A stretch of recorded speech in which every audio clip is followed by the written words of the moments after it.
এটা হলো আপনার আমার পয়গম্বর মুহাম্মদুর রাসূলুল্লাহ সাল্লাল্লাহু আলাইহি সাল্লাম এত মর্যাদা দিলেন, এত মহব্বত করলেন, এত মহব্বত দিয়া বানাইলেন যে আল্লাহ নিজেই প্রেমে পড়ে গেছেন। যার কারণে আল্লাহ পাক রব্বুল আলামিন বলেন, কোন নবীর উপরে আমি আল্লাহ পাক দুরূদ আর রহমতের সালাম পৌঁছাই নাই, কিন্তু একমাত্র মুহাম্মদুর রাসূলুল্লাহ, যার ব্যাপারে আল্লাহ বলেন ইন্নাল্লাহা ওয়া মালাইকাতাহু ইউসাল্লুনা আলান নবী। আমার আল্লাহ ডাক দিয়া বলেন, নিশ্চয়ই আল্লাহ আর আল্লাহর সব ফেরেশতারা ওই পয়গম্বরের উপরে দুরূদের আমল করে। আল্লাহ পাক রব্বুল আলামিন ইব্রাহিমের উপরেই পড়ে নাই, ইসমাইলের উপরেও পড়ে নাই, আদমের উপরেও পড়ে নাই, কোন নবীর উপরে আল্লাহ পাক রব্বুল আলামিন দুরূদের সালাম পৌঁছায় নাই, কিন্তু শুধুমাত্র মুহাম্মদের উপর আল্লাহ পাক করছেন। আল্লাহ একা পড়েন নাই, তার সব ফেরেশতাদেরকে নিয়েই পড়েন। সুবহানাল্লাহ। এখন বলেন তো আল্লাহর ফেরেশতা কয়জন? গুনতে পারবেন কেউ? না। জমিনে একটা ঘর আছে বাইতুল্লাহ, যেটা সর্বপ্রথম ঘর। এই ঘরটা আল্লাহর বান্দারা তওয়াফ করে, যতবার মন চায় ততবার তওয়াফ করবে, কোনো বিধি নিষেধ নাই। আল্লাহর নবী বলেন, বাইতুল্লাহর উপর একটা ঘর বাইতুল মামুর, জমিনের ঘর তওয়াফ করে ইনসান, আসমানের ঘর তওয়াফ করে আল্লাহর ফেরেশতা। আল্লাহর নবী বলেন, ওই ঘরটাকে যদি আল্লাহ পাক ছেড়ে দেয় তাহলে একদম বরাবর বাইতুল্লাহর উপরে পড়বে। জমিনের ঘর বাইতুল্লাহ তওয়াফ করে ইনসান, যতবার মন চায় ততবার তওয়াফ করবে। আসমানের ঘর আল্লাহর ফেরেশতারা তওয়াফ করে, প্রত্যেকটা দলে দলে ৭০,০০০ ফেরেশতা তওয়াফ করে। সুবহানাল্লাহ। নবী বলেন, এই যে দলে দলে ৭০,০০০ ফেরেশতা তওয়াফ করে, একবার কোন ফেরেশতা কোন দলে যদি তওয়াফ করতে ঢুকে, এই ফেরেশতা তওয়াফের পর আর কিয়ামত পর্যন্ত কোনোদিন সিরিয়াল পায় না। কোটি কোটি ফেরেশতা আল্লাহ পাক রব্বুল আলামিন বলে, এত সমস্ত ফেরেশতারা আমার নবীর উপরে দুরূদ পড়ে। আমরা দুরূদ আর কতটুকুই পড়ি, আমরা কতটুকুই বা পড়তে পারি? সর্বোচ্চ সুন্দর করে স্টেজ সাজা দাঁড়া দাঁড়ায় নবী সালাম আলাইকা একটু জিলাপি দিয়া খিচুড়ি দিয়া বিদায়, এর বাহিরে আমরা কিছু পারি না। কিন্তু আল্লাহ পাক রব্বুল আলামিন বলেন, এ মুসলমান মনে রাখবা, বান্দারা শুনে রাখেন, আমার ইলম শেষ হয়ে যাবে, পয়গম্বরের মর্যাদা বর্ণনা করা শেষ হবে না, রাত পার হয়ে যাবে, আল্লাহর নবীর মর্যাদা শেষ হবে না, দুনিয়া শেষ হয়ে যাবে, পয়গম্বরের প্রশংসা গাওয়া শেষ হবে না। আপনি আমি আর কতটুকুই পাঠ করব? আমার নবীর জন্য আপনি আমি যথেষ্ট নয়, আমার নবীর জন্য যথেষ্ট আমার আল্লাহ। ঠিক কিনা? নবীর হক আদায় করতে পারেন কে? কে কে? আল্লাহ। এই জন্য আল্লাহ পাক রব্বুল আলামিন আমি নিজে আমার পয়গম্বরের উপর দুরূদ পড়ি। মুহাম্মদ হামিদে হামদে খুদা বস, খুদা মদহে আফরি মুস্তাফা বস। মুহাম্মদ হামিদে হামদে খুদা বস, খুদা মদহে আফরি মুস্তাফা বস। মুহাম্মদ আজ তুমি খাম খুদা রা, খুদায়া আজ তো হুব্বে মুস্তাফা রা, খুদায়া আজ তো হুব্বে মুস্তাফা রা। আমার আল্লাহ পাক রব্বুল আলামিন নবীকে কত মর্যাদা দান করলেন, যার কারণে আল্লাহ নিজেই নবীর প্রেমে পাগল হয়ে দুরূদের আমল করে। আল্লাহ পাক কোন নবীর উপরে দুরূদ পড়েন নাই, শুধুমাত্র মুহাম্মদুর রাসূলুল্লাহর উপরে পড়লেন। এত মর্যাদা দিয়ে আল্লাহ পাক রব্বুল আলামিন করলেন, যার কারণে উম্মতকে আদেশ দিয়ে দিয়েছেন, ইয়া আইয়ুহাল্লাযীনা আমানু সাল্লু আলাইহি, হে ঈমানদারের দল, তোমরাও ওই পয়গম্বরের উপরে দুরূদের আমল করো। এমনকি নবী নিজেও তার উপরে দুরূদের আমল করত। সুবহানাল্লাহ। নবী তো নামাজে পড়তেন, আল্লাহুম্মা সাল্লি আলা মুহাম্মদ ওয়া আলা আলি মুহাম্মদ কামা সাল্লাইতা আলা ইব্রাহিম ওয়া আলা আলি ইব্রাহিম ইন্নাকা হামিদুম মাজিদ। নবীও পড়তেন সাল্লাল্লাহু আলাইহি ওয়াসাল্লাম। নবীর উপরেও পড়া এটা ইসলামের আদেশ। এই ইসলামের আদেশ আল্লাহ পালন করেন, নবীও পালন করেন। সুবহানাল্লাহ। আল্লাহর অন্য কোনো আমল দরকার নাই, কিন্তু এটা আল্লাহ নিজে করেন। এজন্য কেউ যখন এটা পড়ে, আল্লাহ নবী বলেন, আচ্ছা বলেন তো, জান্নাতে আমরা সবাই তো নবীর সাথে থাকতে চাই ইনশাআল্লাহ। আল্লাহ কবুল করুন। আল্লাহ নবী ডাক দেয়া বলেন, আওলান নাসি বি ইয়াউমাল কিয়ামাতি আকসারুহুম আলাইয়া সালাহ। নবী ডাক দেয়া বলেন, শুনো, জান্নাতের ময়দানে আমার পাশের জান্নাতে কেউ যদি থাকতে চাও, আমি নবী বললাম, আমার উপরে যেই বান্দা বেশি বেশি দুরূদ পড়ে, আমি আল্লাহর নবীর জান্নাতে পাশের ঘরে ওই লোকটাকেই আল্লাহ পাক রব্বুল আলামিন রাখবেন। সুবহানাল্লাহ। যেই ব্যক্তি যত বেশি নবীর উপর দুরূদ পড়ে, আল্লাহ নবী বলেন অন্য হাদিসে, মান সাল্লা আলাইহি সালাতান ওয়াহিদা সাল্লাল্লাহু আলাইহি আশারা, কোন ইমানদার মুমিন যদি একবার দুরূদের আমল করে, আল্লাহ পাক ওই বান্দার উপরে 10 বার রহমত নাযিল করে দেয়। জবানটা খুলে সুবহানাল্লাহ। এখন তো আর নবীর প্রেমে পাগল দেখা যায় না। নবীর প্রেমের পাগল যতগুলো আছে সব মুখে মুখে অন্তর দিয়া না, যার কারণে নেতার বিরুদ্ধে কথা বললে জেলখানায় যাওয়া লাগে, কিন্তু নবীর বিরুদ্ধে কথা বললে জামাইয়া ধরে রাখা হয়। মনে হয় তার নবীর চেয়ে নেতা বড় হয়ে গেছে, স্লোগানও দেয় আমার নেতার চরিত্র ফুলের মতো। আজীব অবস্থা। এত চুরি করতে দেখে, এত দুর্নীতি করতে দেখে, এরপরও আমরা বলি আমাদের চরিত্র, তাদের চরিত্র ফুলের মতো। অথচ চারিত্রিক সনদ আল্লাহ দুনিয়ার কোন মানুষকে দেন নাই মুহাম্মদুর রাসূলুল্লাহ ছাড়া। কি বলেন, সন্দেহ আছে আপনাদের? একমাত্র মুহাম্মদুর রাসূলুল্লাহকে আল্লাহ পাক চারিত্রিক সনদ দিয়েছেন। ওই সনদের কথা বাদ দিয়া দুনিয়ার মানুষের সনদ দেন। এই কারণেই তো অধিকাংশই ভালো হয় না। কারণ এত চুরি করার পরেও যদি আমার চরিত্র ফুলের মতো হয়, ভালো হওয়া দরকার। কথা কয় না কেন? তাহলে ভাইরা আমার দেখেন, চরিত্রের সনদ আল্লাহ পাক নবীকে দিয়েছেন। ইন্নাকা লাআলা খুলুকিন আযীম। আমার আল্লাহ মর্যাদা দিতে যায়, আল্লাহ নিজেই দুরূদের আমল করে। কোন ইমানদার মুমিন বান্দা যদি দুরূদ শরীফ পড়ে, আল্লাহ পাক রব্বুল আলামিন তার জবানে বরকত দান করেন, বিপদ আপদ মুক্ত দান করেন। শুধু তাই নয়, ইমাম আহমদ ইবনে হাম্বল রাহমাতুল্লাহ আলাইহি, ইমাম মালিক রাহমাতুল্লাহ আলাইহি, এনাদের মতো আশিক রাসূল তো কেউ নাই। আমরা তো খালি মুখে মুখে আশিক। এক আল্লাহর বান্দা নবীর আশিক, উনি রওজায় গেছেন। আল্লাহর বান্দা রওজায় যায়, মনে মনে বিশাল বড় ভিড়। আপনারা দেখবেন যারা রওজার কাছে গেছেন, দাঁড়ানোর কোনো সুযোগ নাই, হেঁটে হেঁটে তাওয়াফের মধ্যে সালাম যতটুকুই পারে ততটুকুই দেয়। এই আল্লাহর বান্দা সালাম দিবেন, বিশাল বড় সিরিয়াল, সারা জীবন খালি অসুস্থ থাকে। যখন রওজার সামনে চলে আসছে, এখন কেমন যেন তার বুকের ভিতরে ধুক ধুক ধুক ধুক করে। আর আল্লাহর কাছে ডাক দেয়া বলে, মালিক, এই যে তোমার বান্দাকে তুমি তোমার হাবিবের রওজার সামনে নিয়ে আসলা, সারা বছর অসুস্থ থাকে, ওষুধ খায়, কত কিছু করে। আল্লাহ রওজার জালির সামনে যখন যাব, তখন আমার অসুস্থতা বাড়ায় দিয়ে তুমি আমারে অজ্ঞান করে একটু ফালায় দিও, যাতে করে অজ্ঞান করে তুমি আমাকে ওই জায়গায় ফালায় দেওয়ার পর অ্যাম্বুলেন্স আসবে, পুলিশ আসবে আমাকে নেওয়ার জন্য, আমি যেন ওই সময়টা আমার হাবিবের সঙ্গে প্রেমের একটু কথা বলে নিতে পারি। এটা ছিল আমাদের আশিক রাসূলদের হালত। আর আমাদের ইশক হইল নবীর রওজার সামনে দাঁড়ায়, কিন্তু জবানের মধ্যে নবীর সুন্নতের দাড়ি নাই। ভাইরা আমার, ইমাম মালিক রাহমাতুল্লাহ আলাইহি নবীরে মুহাব্বত করতেন। মদিনায় প্রায় 70 বছর পর্যন্ত উনি অতিবাহিত করেছেন। আল্লাহর বান্দা কোনোদিন জুতা পায়ে দিয়ে হাঁটেন নাই, এমনকি মদিনার মাটির থেকে কোনোদিন বের হয় নাই, হুদুদে হারাম থেকে বের হন নাই। উনি বলতেন, আমি হুদুদে হারাম থেকে বের হব না, কারণ আমি চাই আমার মৌতটা, আমার শেষ নিঃশ্বাসটা রাসূলের রওজার পাশেই যেন হয়। ইমাম আহমদ ইবনে হাম্বল রাহমাতুল্লাহি ওয়া বারাকাতুহু।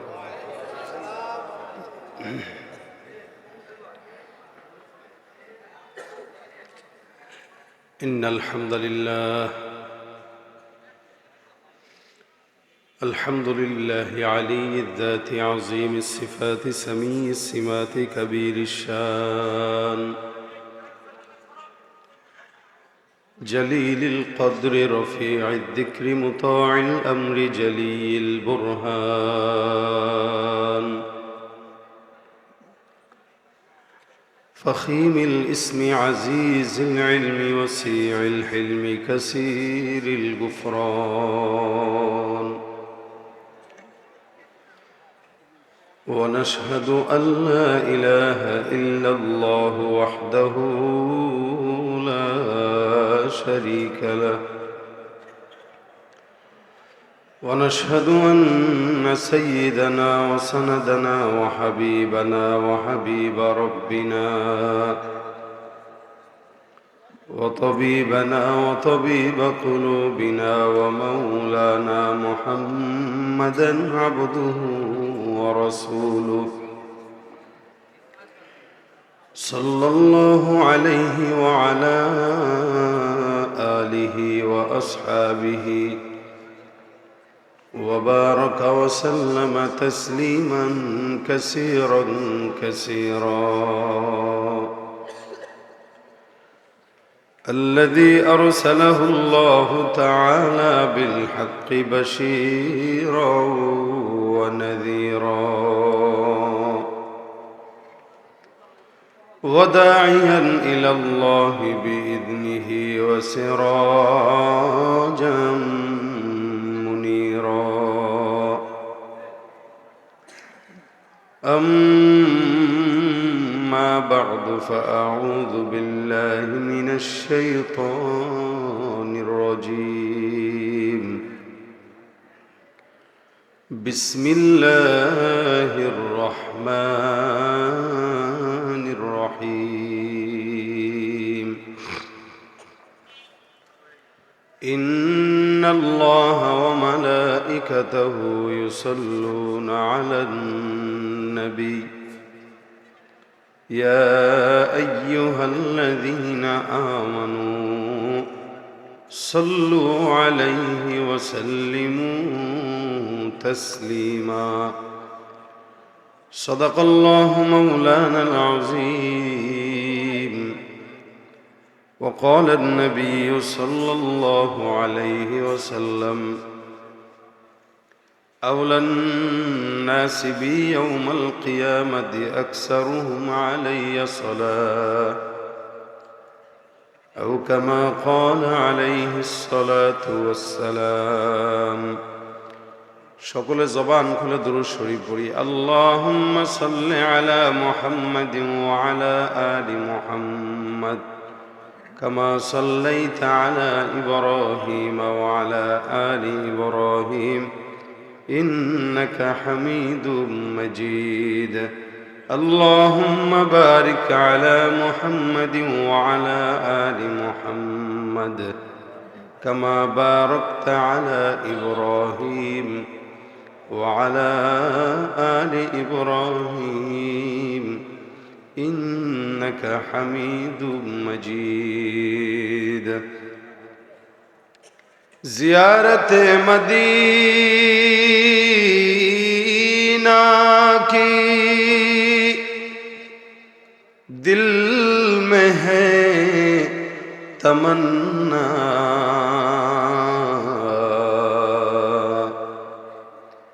نہیں ہے میرے پاس سفر کا سمانا بلغ العلا بکمالہ کشف الدجى بجمالہ حسنت جمیع خصالہ صلو علیہ وآلہ زبان کھلے মোহাব্বতের সকলে একটু জিকির করি লা ইলাহা আওয়াজ দিয়ে লা ইলাহা ইল্লাল্লাহ লা ইলাহা ইল্লাল্লাহ লা ইলাহা লা ইলাহা ইল্লাল্লাহ লা ইলাহা إلا الله لا إله إلا الله لا إله لا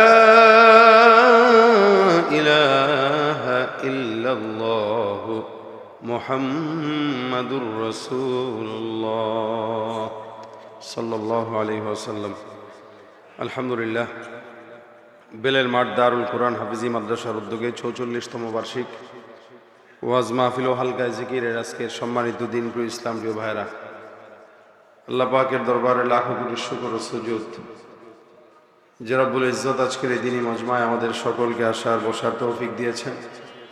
কালিমাতুশ শুকর আদায় করি, জবান খুলে বলি আলহামদুলিল্লাহ। যতক্ষণ থাকবো মুখতাসার সময় আপনাদের সামনে কিছু মুজাকারা হবে। এই অল্প সময় যেন আল্লাহ পাক বরকত দান করে এবং যা বলবো শুনবো আল্লাহ পাক এগুলোকে আমাদের আমলের জরিয়া হিসেবে কবুল করে বলেন আমিন।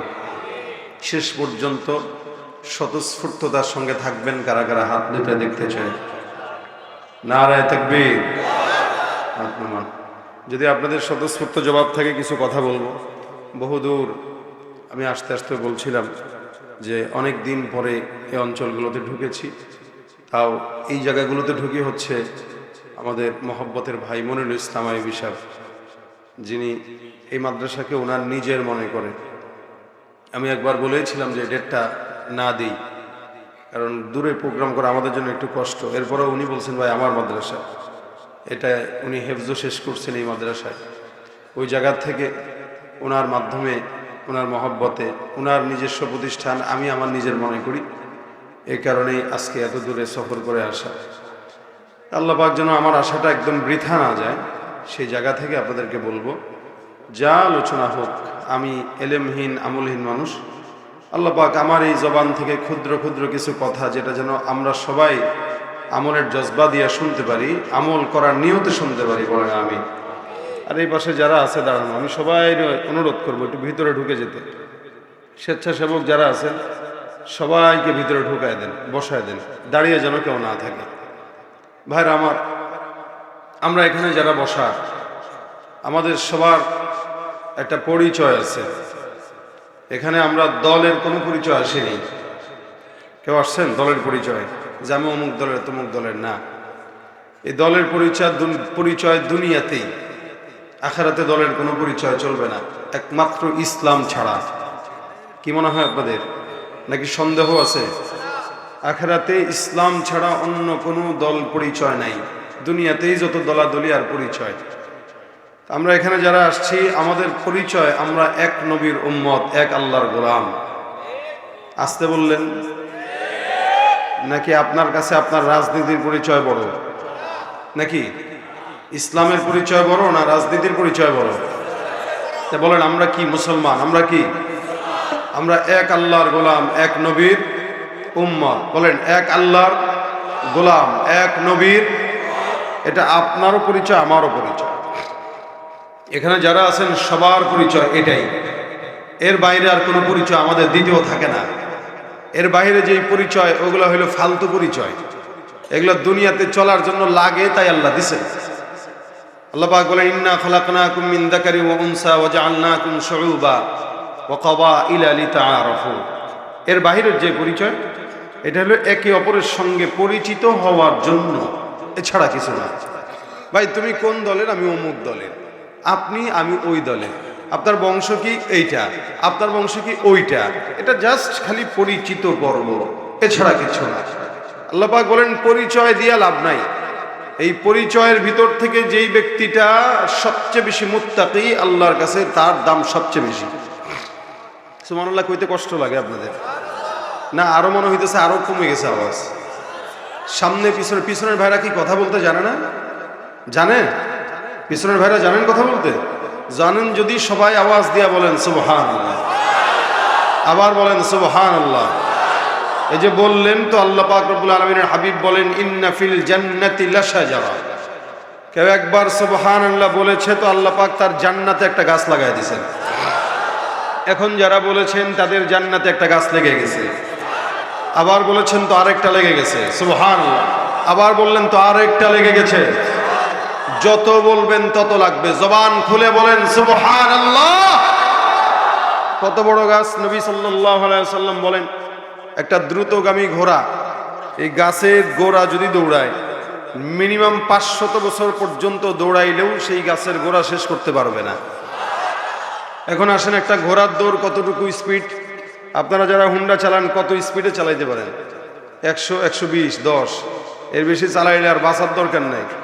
কবরে সোজা, আগে খুঁটবেন, তারপরে যায় কবরে সাইকেল সহ পড়বেন।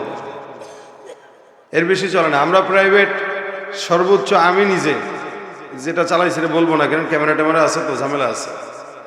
তো মোটামুটি ভালো স্পিডে চালানো যায় যদি রাস্তাঘাট ফাঁকা থাকে।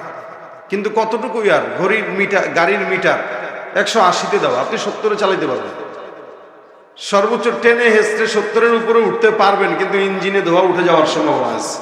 এর চেয়ে বেশি ক্ষমতা তার নাই।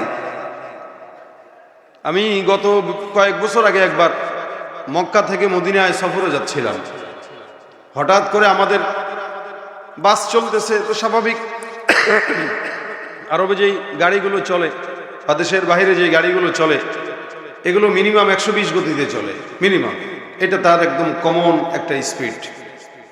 120 গতিতে যখন গাড়ি চলতেছে, আমরা হঠাৎ করে তাকায় দেখলাম ডান পাশ দিয়ে একটা ঘোড়সওয়ারি তার ঘোড়াকে আমাদের গাড়িকে চোখের পলকে ওভারটেক করে সামনে চলে গেল।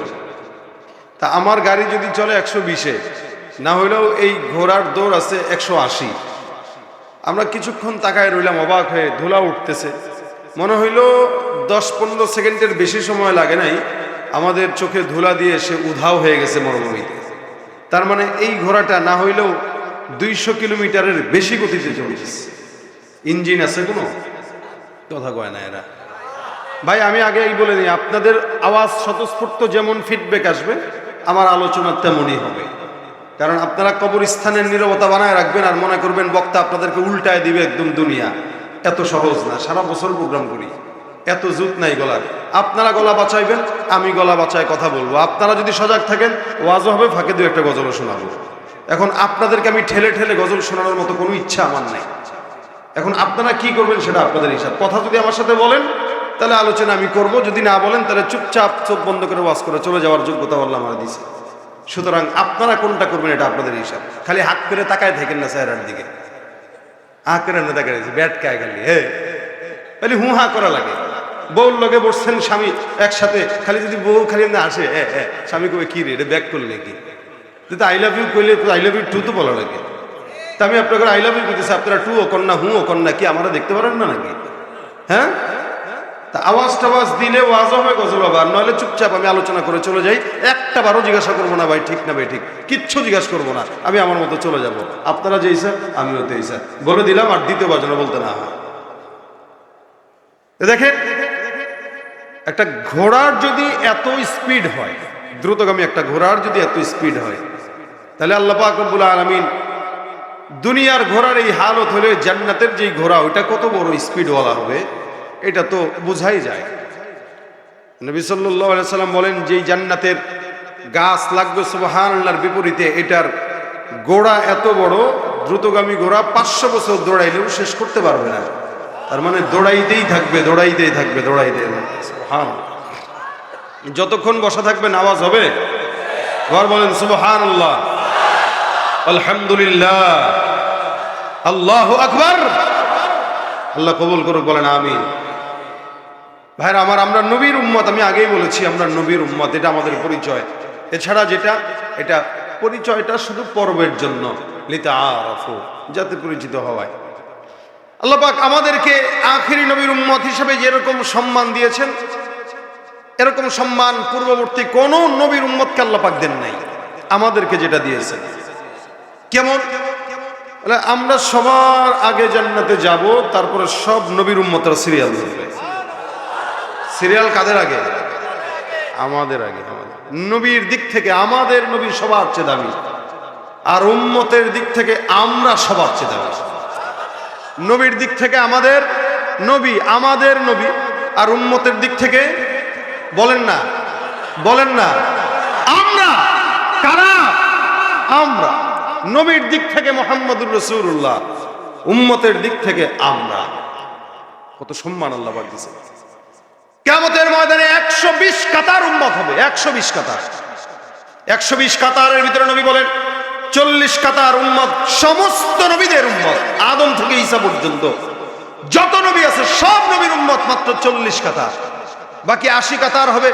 রাসূল বলেন শুধুমাত্র আমি মুহাম্মদুর রাসূলুল্লাহ সাল্লাল্লাহু আলাইহি ওয়াসাল্লাম। কোথায় 40, কোথায় 80? সাহাবারা বলেন, ইয়া রাসূলুল্লাহ, পেঁচ লাগবে না? কাউরে ঢুকাইতে যায়, কারে ঢুকায় ফেলেন আবার। চিনবেন কিভাবে এত কোটি কোটি কোটি কোটি মানুষের ভিতরে কে আপনার, কে আদমের, কে ইব্রাহিমের, কে ইসমাইলের? কেমনে বুঝবেন? নবী ডাক দিয়ে বলেন, কোনো টেনশনের কারণ নাই, আমার উম্মতদের আলাদা একটা সিল থাকবে। আরে সুবহানাল্লাহ, কি সিল? এই যে নামাজ পড়ছেন, এশার ওযু করছেন, সেজদা দিছেন, তো নবী বলেন এই ওযুর জায়গা, সেজদার জায়গা এমন ভাবে উজ্জ্বল করে দিবে যেগুলো শুধুমাত্র আমার উম্মতের থাকবে, আর আমি এদেরকে দেখে দেখে চিহ্নিত করে জান্নাতে ঢোকায় দেব। এটা আমাদের পাওয়ার আলাদা, এটা আমাদের মর্যাদা আলাদা। যে আল্লাহ কয় তোরা সবার চেয়ে আলাদা, যার কারণে অন্য নবীদের উম্মতদেরকে আমি আল্লাহ কোনো গুনাহ করার সাথে সাথে আযাব দিয়া ধ্বংস করে দিছি, কিন্তু আমার নবী মুহাম্মদের উম্মতকে আমি আল্লাহ আযাব দেওয়ার সাথে সাথে গুনাহ করার সাথে সাথে আযাব দেই নাই, ধ্বংস করি নাই, বরং যে যত বড় চোর ওরে তত বড় সুযোগ দিছি। কি বলেন? চোর বাটপারদের সুযোগ দেয় বেশি আল্লাহ। এরা মনে করে, মনে হয় আরে দুনিয়ায় তো ভালোই আছি, কিন্তু আল্লাহ পাক বলেন মা কানা রব্বুকা নাসিয়া, আপনার রব ভুলে যায় না, ছাড় দেয়, ছেড়ে দেয় না।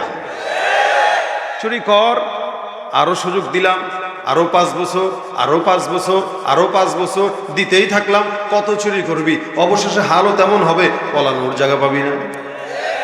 মা কানা রব্বুকা নাসিয়া, আল্লাহ ছাড় দেন, ছেড়ে দেন, ছাড় দেন, ছেড়ে দেন। ভাই আপনার এই মাইকের এটা ঠিক করতে করতে তো চাকরি আমার 1000 টাকা দিয়েন, অতিরিক্ত চাপ না। আপনার এটা এদিকে কাইতে হয়েছে, আপনি না ধরতে পারলো আমি ধরছি, এদিকে কাইতে হয়েছে, এটা সোজা করতে হবে। তাহলে দেখেন আল্লাহ পাক আমাদের পাওয়ার দিচ্ছেন সমস্ত নবীদের ভিতর থেকে সবচাইতে আলাদা, যেটা কোন নবীর উম্মতকে দেন নাই, আর আসার তো সম্ভাবনাও নাই। আল্লাহ পাক রব্বুল আলামিন সমস্ত উম্মতদেরকে কোরআনে ডেকেছেন বা অন্যান্য কিতাবগুলোতে ডেকেছেন কি, যেমন অন্য নবীর উম্মতদেরকে আল্লাহ বলছেন মিসকিন, কখনো ফকির মিসকিন, কখনো ইয়া আইয়ুহান নাস, বিভিন্ন বিভিন্ন নামে ডেকেছেন। কিন্তু একমাত্র আমরা যাদেরকে আল্লাহ পাক মিসকিন বলেও ডাকেন নাই, নাস বলেও ডাকেন নাই, ফকির বলেও ডাকেন নাই, আল্লাহ পাক আমাদেরকে মহব্বত করে একটা নাম দিয়েছেন, সেটা হলো হে মুমিন। সুবহানাল্লাহ। ভাই নামটা একটু চেঞ্জ আছে না? অন্যদেরকে বলতেছি ইয়া আইয়ুহান নাস, হে লোক সকল, আম ভাবে হে লোক সকল, আর আমাদেরকে বলতেছেন ইয়া আইয়ুহাল্লাযীনা আমানু, হে মুমিনের দল। সুবহানাল্লাহ। ডাকছেন কে? আল্লাহ রাকে মুমিন বলে, আর এই মুমিনের বাচ্চা করে চুরি আর চামারি আর দুর্নীতি ঘুষ। আল্লাহ কয় মুমিন, আরে মুমিনের বাচ্চা করে চুরি। আল্লাহ বলে মুমিন, এই মুমিনের বাচ্চা করে দুর্নীতি। আল্লাহ বলে মুমিন, মুমিনের বাচ্চা করে সন্ত্রাসী। আল্লাহ বলে মুমিন, মুমিনের বাচ্চা এমন কোন অন্যায় নাই যেটা করে। নাম দিছে মুমিন, আসলে মুমিন না ভণ্ড, মুমিন না ভণ্ড। তুমি নবীর উম্মত দাবি করো, সুন্নাহ মানো না, নবীর অপমানে তোমার হৃদয় কাঁদে না। তুমি নবীর উম্মত দাবি করো, সুন্নাহ মানো না, নবীর অপমানে তোমার হৃদয় কাঁদে না। তুমি বিজাতীয় সংস্কৃতিতে সপেছ পরাণ, তুমি কেমন মুসলমান, তুমি কেমন মুসলমান, ঠিক না? নামাজের সাথে নাই পরিচয়, মানো না কোরআন, নামাজের সাথে নাই পরিচয়, মানো না কোরআন, তুমি কেমন মুসলমান, তুমি কেমন মুসলমান। মুসলমান নামের না কামের? কি হওয়া দরকার বলেন? কি হওয়া দরকার বলেন? কামের, নামের নয়। নামের মুসলমানের অভাব নাই, যার কারণে এখনো পর্যন্ত এদেশে ইসলামী হুকুমত আসে নাই। নামের মুসলমানের অভাব নাই, এ কারণে এই দেশের সরকারে বা রাষ্ট্রে এদেশে এখনো পর্যন্ত ইসলাম আসে নাই। যদি নামের মুসলমান হইতো এত সংখ্যা দরকার ছিল না, বহু আগে ইসলাম কায়েম হয়ে যেত। আল্লাহ বলেন মুমিন, আর হে ঘুষের কারবারি করে। আল্লাহ সব নবীদেরকে নাম যখন দিয়েছেন কোরআনে ভিন্ন ভিন্ন নামে ডেকেছেন, মানে নাম ধরে ধরে ডেকেছেন। যেমন আদমকে আল্লাহ পাক ডাকেন, ঈসাকে ডেকেছেন, নূহকে ডেকেছেন, জাকারিয়াকে ডেকেছেন, ঈসাকে ডেকেছেন, মুহাম্মদকেও ডেকেছেন। কিন্তু তাদের ডাকা আর আমাদের নবীর ডাকা আসমান জমিন পার্থক্য। আল্লাহ বলেন ইয়া আদম উসকুন আনতা ওয়া যাওজুকাল জান্নাহ। আমার আল্লাহ ডাক দিয়া বলেন হে আদম। এখানে আল্লাহ পাক ডাক দিয়া বলেন ইয়া আদম। আদমকে আল্লাহ পাক রব্বুল আলামিন নাম ধরে ডাকলেন। আল্লাহ পাক বলেন ইয়া জাকারিয়া ইন্না নুবাশশিরুকা বিল গুলাম। জাকারিয়া নবীকে আল্লাহ পাক রব্বুল আলামিন নাম ধরে ডাকলেন। আল্লাহ পাক বলেন ইয়া ইয়াহইয়া খুযিল কিতাবা বিকুওয়া। ইয়াহইয়া পয়গম্বরকে আল্লাহ পাক রব্বুল আলামিন নাম ধরে ডাকলেন। আমার আল্লাহ বলেন ইয়া নূহ ইহবিতু বিসালামিন মিন্না ওয়া বারাকাতিন আলাইক। এখানে আল্লাহ পাক নূহ পয়গম্বরকেও নাম ধরে ডাকলেন। আল্লাহ পাক রব্বুল আলামিন বলেন ইয়া মূসা লা তাখাফ। এখানে আল্লাহ পাক রব্বুল আলামিন মূসাকে নাম ধরে ডাকলেন। আল্লাহ পাক বলেন ওয়া যাকারিয়া ওয়া ইয়াহইয়া ওয়া ইলিয়াস। এখানেও আল্লাহ পাক রব্বুল আলামিন যাকারিয়া, ইয়াহইয়া, ইলিয়াসকেও নাম ধরে ডাকলেন। ওয়া ইব্রাহিম ওয়া ইসমাঈল ওয়া যাল কিফল। এখানে আল্লাহ পাক ইব্রাহিম, ইসমাঈলকে নাম ধরে ডাকলেন। আমার আল্লাহ পাক রব্বুল আলামিন জায়গায় জায়গায় যত নবীকে ডাকলেন সব নবীকে আল্লাহ পাক রব্বুল আলামিন নাম ধরে ধরে ডাকলেন। আল্লাহ পাক রব্বুল আলামিন যখন মুহাম্মদুর রাসূলুল্লাহ সাল্লাল্লাহু আলাইহি ওয়াসাল্লামকে ডাকার প্রয়োজনীয়তা অনুভব করলেন, কোরআনের ফাতিহা থেকে নিয়ে নাস পর্যন্ত একটা জায়গাতেও ইয়া মুহাম্মদ বলে আল্লাহ ডাকেন নাই। আমার আল্লাহ পাক সব নবীকে নাম ধরে ধরে ডাকলেও আমার নবীকে নাম ধরেন নাই। আমার আল্লাহ পাক রব্বুল আলামিন আপনার আমার পয়গম্বরকে যখন ডাকলেন, আল্লাহ পাক আদবের সঙ্গে সম্মানের সঙ্গে ডাক দেয়া বলেন ইয়া আইয়ুহান নবী। এখানে আল্লাহ পাক রব্বুল আলামিন নবী বলে সম্বোধন করলেন। আল্লাহ পাক রব্বুল আলামিন কখনো কখনো আমার পয়গম্বরকে রাসূল বলে সম্বোধন করলেন। আল্লাহ বলেন ইয়া আইয়ুহার রাসূল। আল্লাহ পাক কখনো কখনো নবী বলে ডাকছেন, কখনো কখনো রাসূল বলে ডাকলেন। আল্লাহ পাক কখনো কখনো ভিন্ন ভিন্ন নামে ডাকলেন। যেমন নাকি একটা সন্তানকে যখন এলাকার মানুষ মহব্বত করে, পরিবারের লোক মহব্বত করে, তখন একজন এক এক নামে ডাকে। মা এক নামে, বাবা এক নামে, দাদা এক নামে, নানি এক নামে। আমার আল্লাহ পাক রব্বুল আলামিন আকায়ে নামদার মুহাম্মদুর রাসূলুল্লাহ সাল্লাল্লাহু আলাইহি ওয়াসাল্লামকে এত মহব্বত করলেন, যার কারণে ভিন্ন ভিন্ন নামে ডাক দেয়া আল্লাহ পাক সুখ পান। আল্লাহ পাক কখনো কখনো নবীকে ডাক দেয়া বলেন ইয়া আইয়ুহাল মুজাম্মিল। এখানে আল্লাহ পাক রব্বুল আলামিন মুজাম্মিল বলে ডাক দেয়। কখনো আল্লাহ পাক ডাক দেয়া বলেন ইয়া আইয়ুহাল মুদাসসির। কখনো আল্লাহ পাক রব্বুল আলামিন বলেন ইয়াসিন ওয়াল কুরআনিল হাকীম। আল্লাহ পাক রব্বুল আলামিন কখনো কখনো বলেন তাহা মা আনজালনা আলাইকাল কুরআনা লিতাশকা। এক এক জায়গায় এক এক নামে এক এক ডাকে সুন্দর করে আল্লাহ পাক আপনার আমার নবীকে ডাকলেন। আল্লাহ পাক কোনো জায়গায় মুহাম্মদ বলেন নাই, সব জায়গায় মুহাম্মদ বাদ দিয়া নবী আর রাসূল বললেন। আল্লাহ পাক বলেন লাকাদ কানা লাকুম ফি রাসূলিল্লাহি উসওয়াতুন হাসানা। এখানে আল্লাহ পাক আমার নবীকে রাসূল বলে সম্বোধন করলেন। আল্লাহ পাক ডাক দেয়া বলেন লাকাদ জাআকুম রাসূলুম মিন আনফুসিকুম। এখানে আল্লাহ পাক রাসূল শব্দটাই ব্যবহার করলেন। আল্লাহ পাক রব্বুল আলামিন যদিও কোনো জায়গায় মুহাম্মদ শব্দ উল্লেখ করলেন, কিন্তু ওই জায়গায় মুহাম্মদের পাশে আবার রাসূল শব্দটাও লাগাইলেন, যার কারণে আল্লাহ বলেন মুহাম্মাদুর রাসূলুল্লাহ ওয়াল্লাযীনা মাআহু আশিদ্দাউ আলাল কুফফার। এখানে আল্লাহ পাক রব্বুল আলামিন মুহাম্মদের পাশে রাসূল শব্দটাও লাগায় দিলেন। আমার আল্লাহ অন্য আয়াতে বলেন ওয়ামা মুহাম্মাদুন ইল্লা রাসূল। আল্লাহ পাক রব্বুল আলামিন মুহাম্মদ তো আল্লাহর নবীকে ডাক দেয়া বলেন মুহাম্মদ তো মুহাম্মদ নয়, তিনি হলেন রাসূল। অন্য আয়াতে আল্লাহ পাক বলেন মা কানা মুহাম্মাদুন আবা আহাদিম মির রিজালিকুম ওয়ালাকির রাসূলুল্লাহ ওয়া খাতামান নাবিয়্যিন। এখানে আল্লাহ পাক রব্বুল আলামিন বললেন মুহাম্মদ তোমাদের কোন পুরুষের বিদা নয়, মুহাম্মদের পরিচয় দুইটা। এক নাম্বার আল্লাহ পাক রব্বুল আলামিন বলেন মুহাম্মদের পরিচয় হলো ওয়ালাকির রাসূলুল্লাহ, ওয়ালাকির রাসূলুল্লাহ। আমার আল্লাহ ডাক দিয়া বলেন মুহাম্মদের এক নাম্বার পরিচয় তিনি হলেন আল্লাহর রাসূল। দুই নাম্বার পরিচয় ওয়া খাতামান নবিয়্যিন। এই নবীর পরে আর কোন নবী আসার সম্ভাবনা নাই, ইনি হলেন আখিরি নবী, শেষ নবী। যারা এই নবীকে শেষ নবী মানে না তারা মুসলমান হতে পারে না। নবীর পরে নবী আছে। আল্লাহ নবী ডাক দেয়া বলেন আমার পরিচয় হলো এমন একটা দেয়ালের মতো, যেই দেয়ালের মধ্যে সমস্ত ইটগুলো লাগানো হয়ে গেছে, একটা মাত্র ইটগুলা বাকি, যে ইটটাকে আল্লাহ পাক লাগানোর মাধ্যমে নবুয়তের দেয়াল পরিপূর্ণ করে দিয়েছেন। কিয়ামত পর্যন্ত আর কোন নবী আসার সম্ভাবনা নাই। আজকের সমাজে যারা গোলাম আহমদ কাদিয়ানীকে কাফের মনে করে না, এগুলো সব হলো কাদিয়ানীদের মতো কাফেরের দল। নবীর পরে নবী নাই, বলেন নবীর পরে নবী নাই। সংসদে আইন চাই।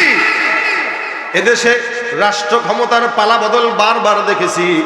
মদের আইন পাশ হয়েছে, কিন্তু কাদিয়ানী কাফের আইন পাশ হয় নাই। আগামীর বাংলাদেশে যদি ইসলাম ক্ষমতায় আসে, আমরা চাই কাদিয়ানী কাফের এটা সংসদে পাশ হোক, ঠিক কিনা জোরে বল। কি হবে শেষ নবীজির উম্মত বলে দাবি করে, যদি ওই নবীর চেয়ার কাদিয়ানীরা দখল করে? কি হবে শেষ নবীজির উম্মত বলে দাবি করে, যদি ওই নবীর চেয়ার কাদিয়ানীরা দখল করে? নবীজির জন্য যদি রক্তের বহে নদী, নবীজির জন্য যদি রক্তের বহে নদী, তবুও হটবো না এই দাবি থেকে।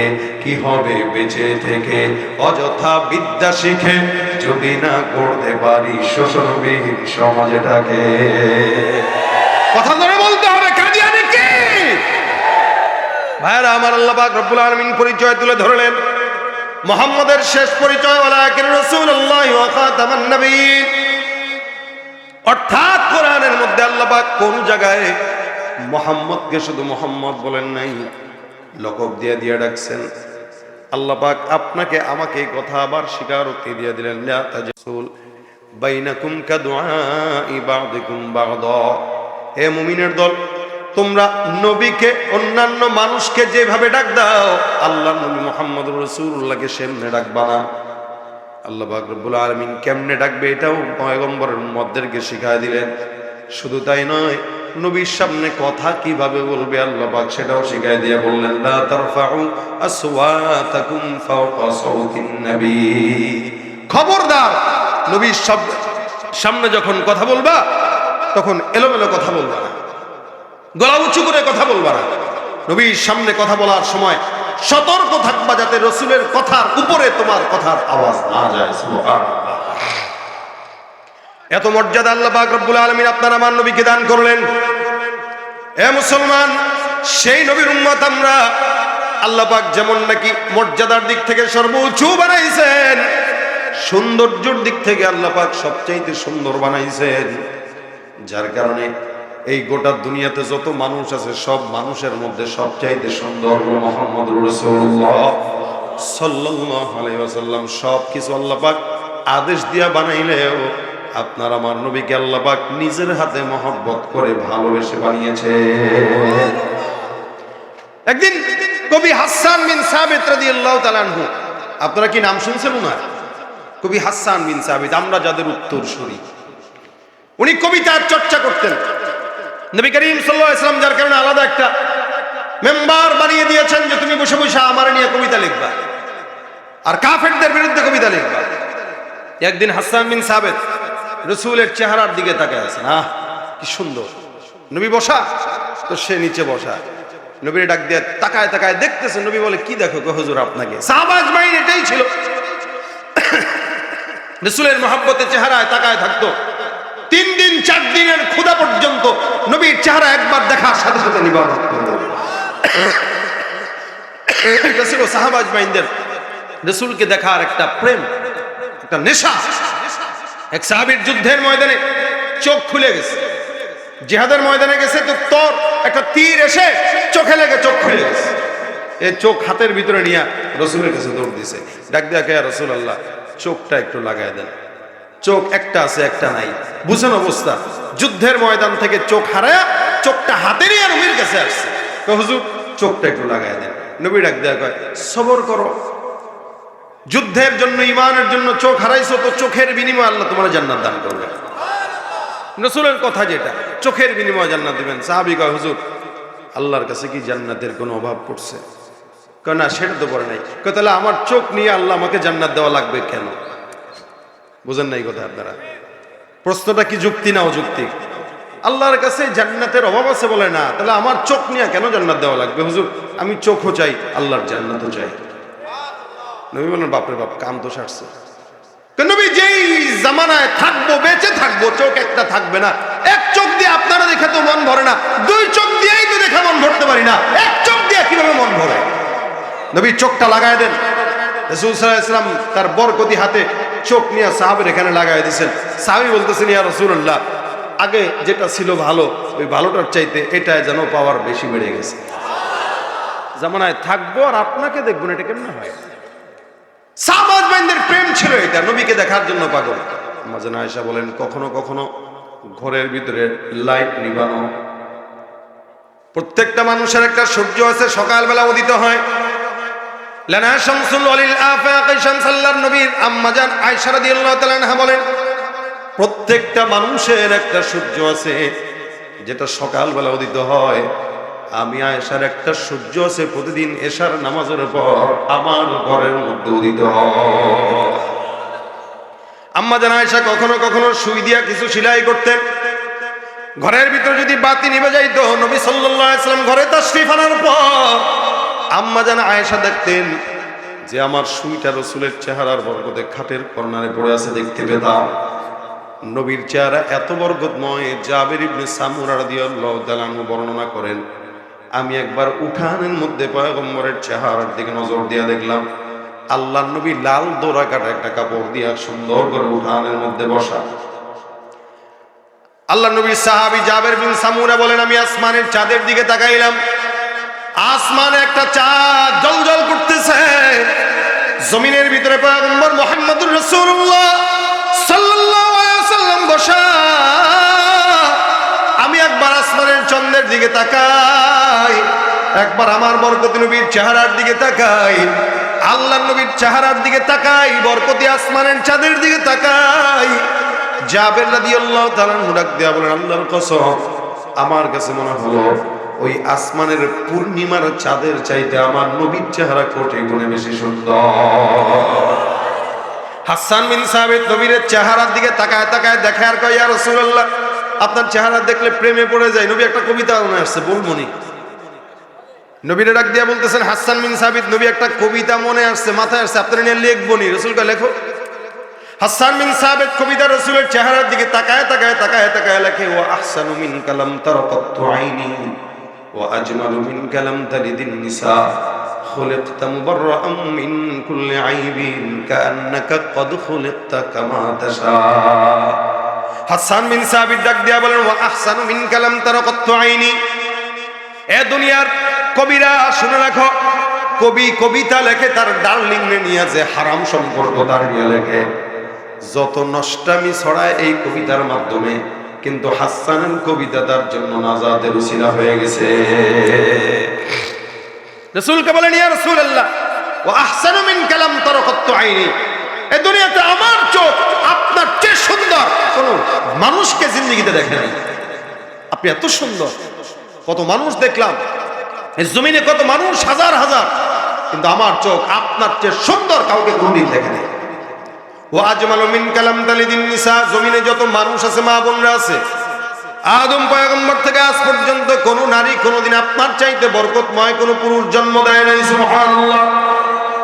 এ মুসলমান, আমিনার গর্ভে থেকে আমার নবীকে বের করার জন্য আল্লাহ পাক রব্বুল আলামিন আদম পয়গম্বর, আম্মা জান হাওয়া থেকে আমিনা পর্যন্ত যত মহিলাদেরকে নিয়েছেন, বুঝছেন, আমিনার মা, তার মা, তার মা, তার মা, তার মা করে করে আম্মা জান হাওয়া পর্যন্ত যত মানুষ গেছে, আল্লাহ নবী বলেন, মা বাগাত ইমরাত নবীন কত, আমার দাদি, আমার নানি, নানির নানি, নানির নানি, নানির নানি, দাদির দাদি, দাদির দাদি, দাদির দাদি করে করে যত দূর পর্যন্ত গেছে, এই যত দূর সিরিয়ালে গেছে, এই সিরিয়ালে যতগুলা মহিলা গেছে, একটা মহিলাকেও কোনোদিন আল্লাহ জেনায় লিপ্ত করায় না।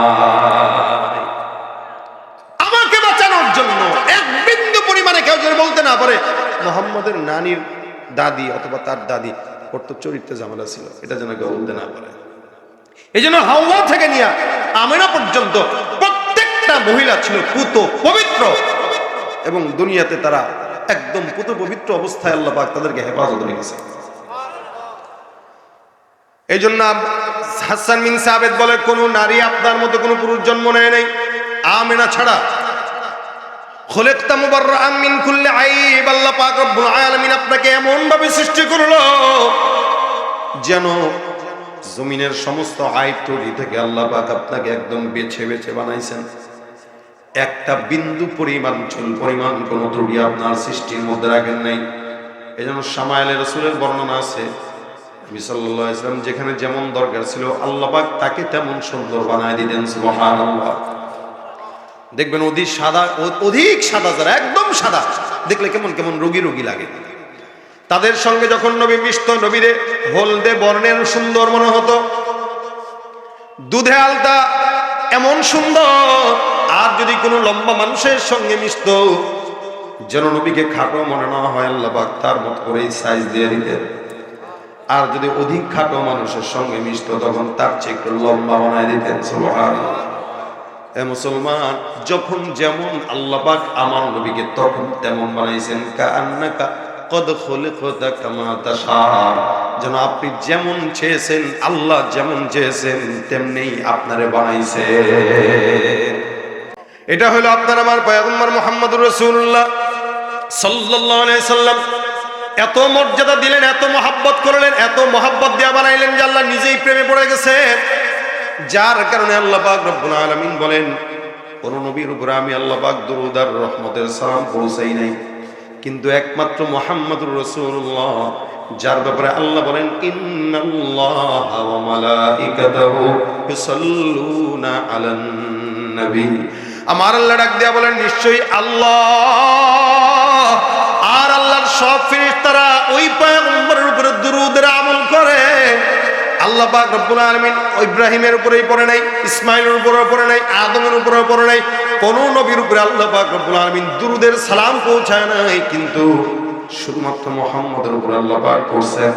আল্লাহ একা পড়েন নাই, তার সব ফেরেশতাদেরকে নিয়েই পড়েন। সুবহানাল্লাহ। এখন বলেন তো আল্লাহর ফেরেশতা কয়জন? গুনতে পারবেন কেউ? না। জমিনে একটা ঘর আছে বাইতুল্লাহ, যেটা সর্বপ্রথম ঘর। এই ঘরটা আল্লাহর বান্দারা তওয়াফ করে, যতবার মন চায় ততবার তওয়াফ করবে, কোনো বিধি নিষেধ নাই। আল্লাহর নবী বলেন, বাইতুল্লাহর উপর একটা ঘর বাইতুল মামুর, জমিনের ঘর তওয়াফ করে ইনসান, আসমানের ঘর তওয়াফ করে আল্লাহর ফেরেশতা। আল্লাহর নবী বলেন, ওই ঘরটাকে যদি আল্লাহ পাক ছেড়ে দেয় তাহলে একদম বরাবর বাইতুল্লাহর উপরে পড়বে।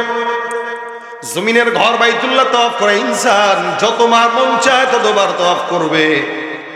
আসমানের ঘর আল্লাহর ফেরেশতারা তওয়াফ করে, প্রত্যেকটা দলে দলে ৭০,০০০ ফেরেশতা তওয়াফ করে। সুবহানাল্লাহ। নবী বলেন, এই যে দলে দলে ৭০,০০০ ফেরেশতা তওয়াফ করে, একবার কোন ফেরেশতা কোন দলে যদি তওয়াফ করতে ঢুকে, এই ফেরেশতা তওয়াফের পর আর কিয়ামত পর্যন্ত কোনোদিন সিরিয়াল পায় না।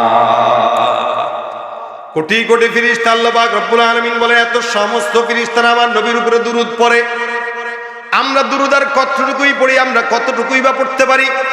সর্বোচ্চ সুন্দর করে স্টেজ সাজা দাঁড়া দাঁড়ায় নবী সালাম আলাইকা একটু জিলাপি দিয়া খিচুড়ি দিয়া বিদায়, এর বাহিরে আমরা কিছু পারি না। কিন্তু আল্লাহ পাক রব্বুল আলামিন বলেন, এ মুসলমান মনে রাখবা, বান্দারা শুনে রাখেন, আমার ইলম শেষ হয়ে যাবে, পয়গম্বরের মর্যাদা বর্ণনা করা শেষ হবে না। রাত পার হয়ে যাবে, আল্লাহর নবীর মর্যাদা শেষ হবে না। দুনিয়া শেষ হয়ে যাবে, পয়গম্বরের প্রশংসা গাওয়া শেষ হবে না। আপনি আমি আর কতটুকুই পাঠ করব? আমার নবীর জন্য আপনি আমি যথেষ্ট নয়, আমার নবীর জন্য যথেষ্ট আমার আল্লাহ। ঠিক কিনা? নবীর হক আদায় করতে পারেন কে? কে কে? আল্লাহ। এই জন্য আল্লাহ পাক রব্বুল আলামিন নিজে আমার পয়গম্বরের উপর দুরূদ পড়ি। মুহাম্মদ হামিদে হামদে খুদা বস, খুদা মদহে আফরি মুস্তাফা বস। মুহাম্মদ হামিদে হামদে খুদা বস, খুদা মদহে আফরি মুস্তাফা বস।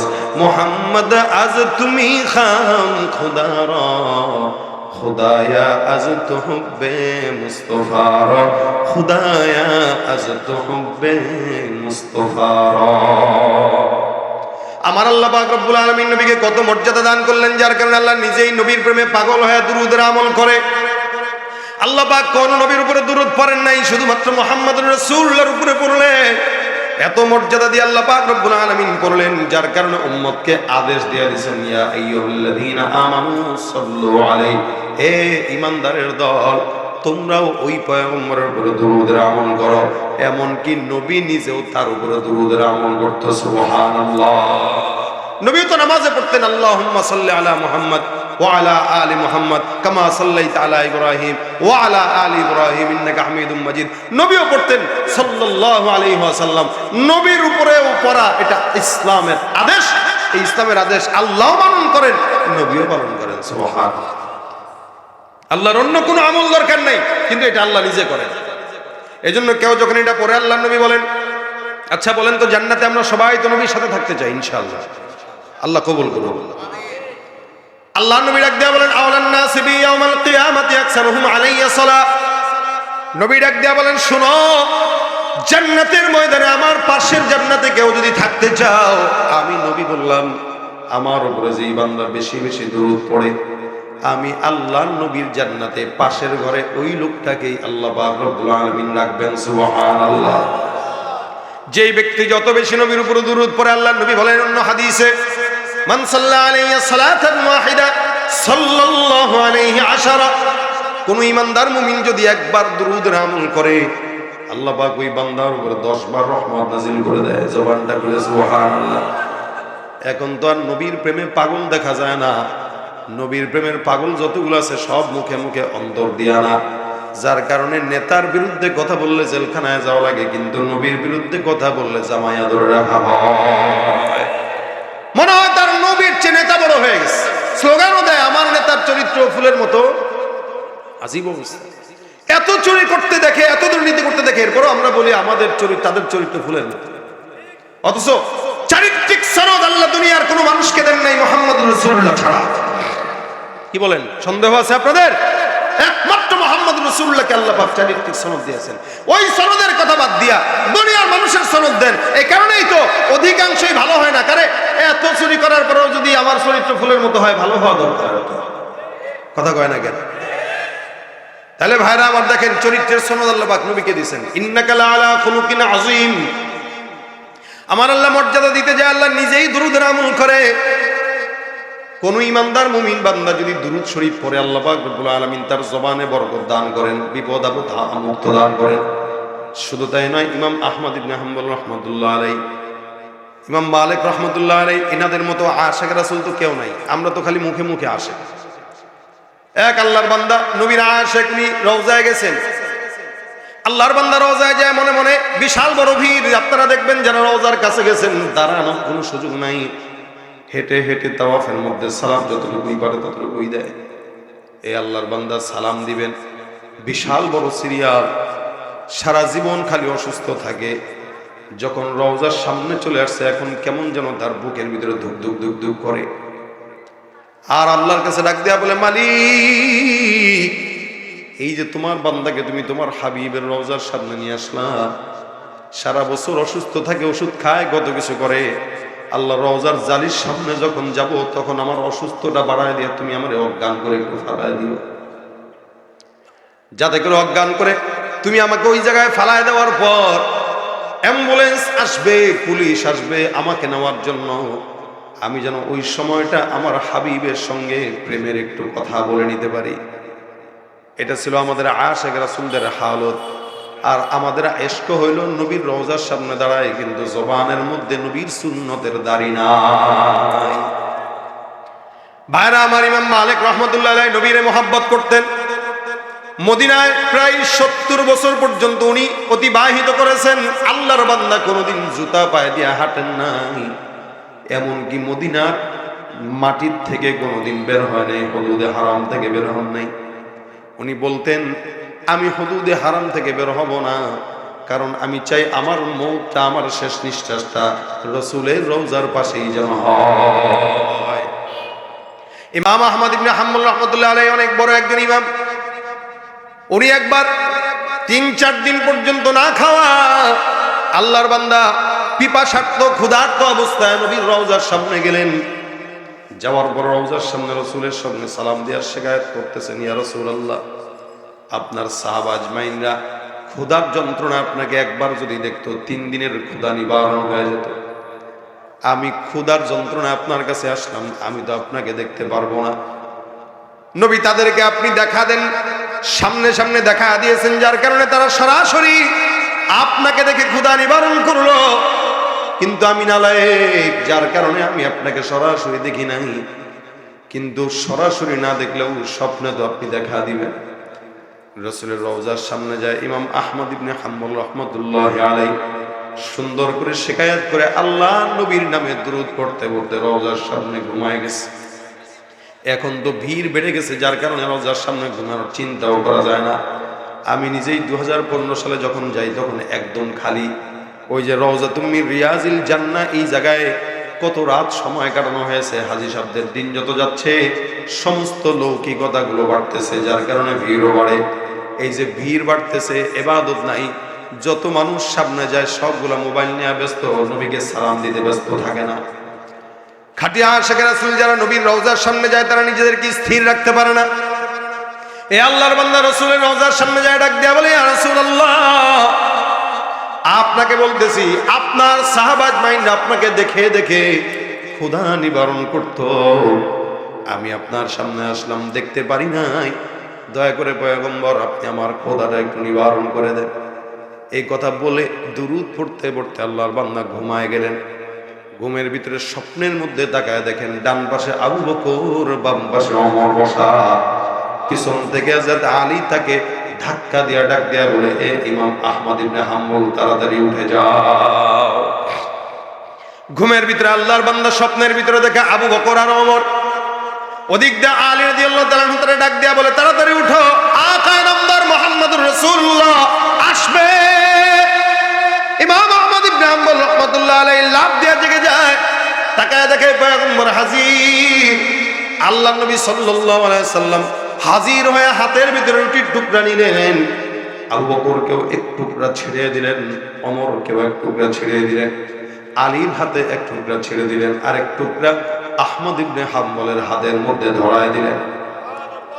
ইমাম আহমদ ইবনে হাম্বল রাহমাতুল্লাহ আলাইহি যখন হাতের ভিতরে রুটিটা নিলেন, সবাই রুটি মুখে দিয়া খায়, ইমাম আহমদ ইবনে হাম্বলও খায়। আল্লাহর বান্দা খাইতে খাইতে হঠাৎ করে তাকায় দেখে ঘুম থেকে জেগে গেলেন। রওজার সামনে শোয়া অবস্থায় আল্লাহ নবীকে উনি স্বপ্ন দেখলেন। নবী স্বপ্নের মধ্যে তাকে রুটি খাওয়ায় দিলেন, হাতের মধ্যে ধরায় দিলেন। ইমাম আহমদ ইবনে হাম্বল রাহমাতুল্লাহ আলাইহি হাতের ভিতরে তাকায় দেখে রাসূলের ঘুমে দেওয়া ওই রুটিটা তার হাতের মধ্যে এখনো লেগে আছে। তাকায় দেখে হাতে রুটি, রাসূলের স্বপ্নে দেওয়া রুটি। এরকম অসংখ্য ইমামরা, অসংখ্য বুজুর্গানে দিনে ইমাম আসিম কুফি নামে একজন ইমাম ছিলেন, নাহু সরফের অনেক বড় ইমাম। এ আল্লাহর বান্দা যখন কথা বলতেন তখন তার জবান থেকে সুঘ্রাণ আসতো, আর ঠোঁটের মধ্যে সবসময় কি যেন চুষতেন, এরকম জিহ্বা ভিজাইতেন। আমরা যেরকম জিহ্বা দিয়া ঠোঁট ভিজাই, আল্লাহর বান্দা জিহ্বা দিয়া ঠোঁট ভিজাইতেন। আর কথা যখন বলতেন তখন তার জবান থেকে মিশকের ঘ্রাণ আসত। একবার ওনার খাদেম ডাক দিয়া বলে, হুজুর, আমি বুঝলাম না, আপনাকে সব সময় কথা বলতে অবস্থায় ঠোঁটের মধ্যে আপনাকে ঠোঁট ভিজাইতে দেখি, আর আপনার মুখ থেকে সুঘ্রাণ পাই, এটার কারণ কি? আজকে আমাদেরকে বলতেই হবে। ইমাম আসিম কুফি রাহমাতুল্লাহ আলাইহি ডাক দিয়া বলেন, শোনো, আমি আল্লাহর নবী সাল্লাল্লাহু আলাইহি ওয়াসাল্লামের নামের দুরূদের আমল অনেক বেশি করি। নবীর নামের দুরূদ আমি সব সময় আমার জবানে উঠাই, 24 ঘন্টা আমার মুখে সাল্লাল্লাহু আলাইহি ওয়াসাল্লাম। আমি একবার স্বপ্নের ভিতরে দেখলাম আকায়ে নামদার মুহাম্মদুর রাসূলুল্লাহ সাল্লাল্লাহু আলাইহি ওয়াসাল্লাম স্বপ্নে হাজির। আল্লাহর নবী স্বপ্নের মধ্যে এসে আমার ঠোঁটের মধ্যে, জবানের মধ্যে চুমা খাইলেন। আমার কপালে চুমা খেয়ে ডাক দিয়া বললেন, যেই ঠোঁট মুহাম্মদের পাগল, ওই ঠোঁট জান্নাতি ঠোঁট। নবী আমার ঠোঁটে চুমা খাইলেন, কপালে চুমা খাইলেন, আলিঙ্গন করে বিদায় হয়ে গেলেন। আল্লাহর কসম করে বলি, ঘুম থেকে যখন জাগলাম, আমি ঘুম থেকে জাগার পর আমি আমার অনুভব করলাম ঠোঁটের থেকে যেন কেমন মধুর মতো মিষ্টতা অনুভব করলাম। ওই দিনের পর থেকে নিয়ে আমি যতবার কথা বললাম, যখনই কথা বলি তখন আমার ঠোঁটের মিষ্টতার পাশাপাশি আমার ঠোঁট থেকে জান্নাতের খুশবু, মেশকের খুশবু বের হয়। সুবহানাল্লাহ। এ মুসলমান, আল্লাহ পাক এমন একটা আমল আপনাকে আমাকে দান করলেন, যে আমলটা যেই বান্দা পড়বে নবীর নামের বরকত ওই বান্দা বরকতময় হয়ে যাবে। এই জন্য আল্লাহ পাক আদেশ করলেন, ইয়া আইয়ুহাল্লাযীনা আমানু সাল্লু আলাইহি ওয়া সাল্লিমু তাসলিমা। তোমরা ওই পয়গম্বরের উপরে দুরূদের আমল করো। আমাদের ওলামায়ে কেরামদের তাজরিবা হলো, অসংখ্য আকাবের বুজুর্গানে দিনটা বলে গেছে, কোন মানুষ যদি যত বড় বিপদে পড়ুক না কেন, যত ঝামেলায় পড়ুক না কেন, সব বিপদ ঝামেলা দূর করার একমাত্র বড় উপায় হলো, অন্যতম উপায় পয়গম্বরের নামের দুরূদের আমল সাল্লাল্লাহু আলাইহি ওয়াসাল্লাম। আপনার ব্যবসায় বরকত হয় না, আপনি দুরূদের আমল করা শুরু করেন। আপনার জেহেন জাকাত দুর্বল। আমাদের ওস্তাদরা বলতেন, পরীক্ষার সময় বেটা আগে প্রশ্ন উত্তর খুলবি, তার আগে দুরূদ পড়বি, দুরূদ পড়ে তারপরে প্রশ্ন খুলবি, আল্লাহ পাক তোর জেহেন খুলে দিবেন। আলহামদুলিল্লাহ, যতবার আমল করেছি ততবার নবীর দোয়ার বরকতে, রাসূলের নামের বরকতে সওয়াব পেয়েছি এবং ফায়দাও পেয়েছি। আপনাদেরকেও বলি, যাদের ঘরের ভিতরে নারীরা সন্তান সম্ভবা, আপনি আপনার বিবিকে বলে দেন সবসময় দুরূদের আমল করতে, দেখবেন দুরূদের বরকতে পেটের সন্তানটা বরকতময় হয়ে যাবে। ফসলে বরকত হয় না, দুরূদ পড়ে পানি ছড়ায় দেন। ঘরের ভিতরে বিবিকে বলেন, বাচ্চাকে দুধ যখন পান করাইবা তখন সুন্দর করে দুরূদ শরীফের আমল করো, নিজেও দুরূদের আমল করেন। এমনও তো হতে পারে আল্লাহ পাক দুরূদের বরকতে আপনাকে ডাক দিয়া পয়গম্বরের রওজার সামনে দাঁড় করায় দিবেন। সুবহানাল্লাহ। আরব সাগর পারি দেব, নাইকো আমার তরি, পাখি নই যে উড়ে যাব, ডানাতে ভর করি। আরব সাগর পারি দেব, নাই তো আমার তরি, পাখি নই যে উড়ে যাব, ডানাতে ভর করি। আমার আশায় আছে সম্বল নাই, আশায় আছে সম্বল নাই, করি কি উপায়। মনে বড় আশা ছিল যাব, মনে বড় আশা ছিল মদিনায়। সালাম আমি করব গিয়ে, সালাম আমি করব গিয়ে, নবীর রওজায়। মনে বড় আশা ছিল যাব মদিনা, মদিনা যাইতে পারলাম না, মদিনা দেখতে পারলাম না। আমি অসহায় তাই এত দূরে, আমি অসহায় তাই এত দূরে রই, শুধু সালাম জানাই মদিনা, যাইতে পারলাম না, মদিনা দেখতে পারলাম না। মদিনার নাম কত সুন্দর,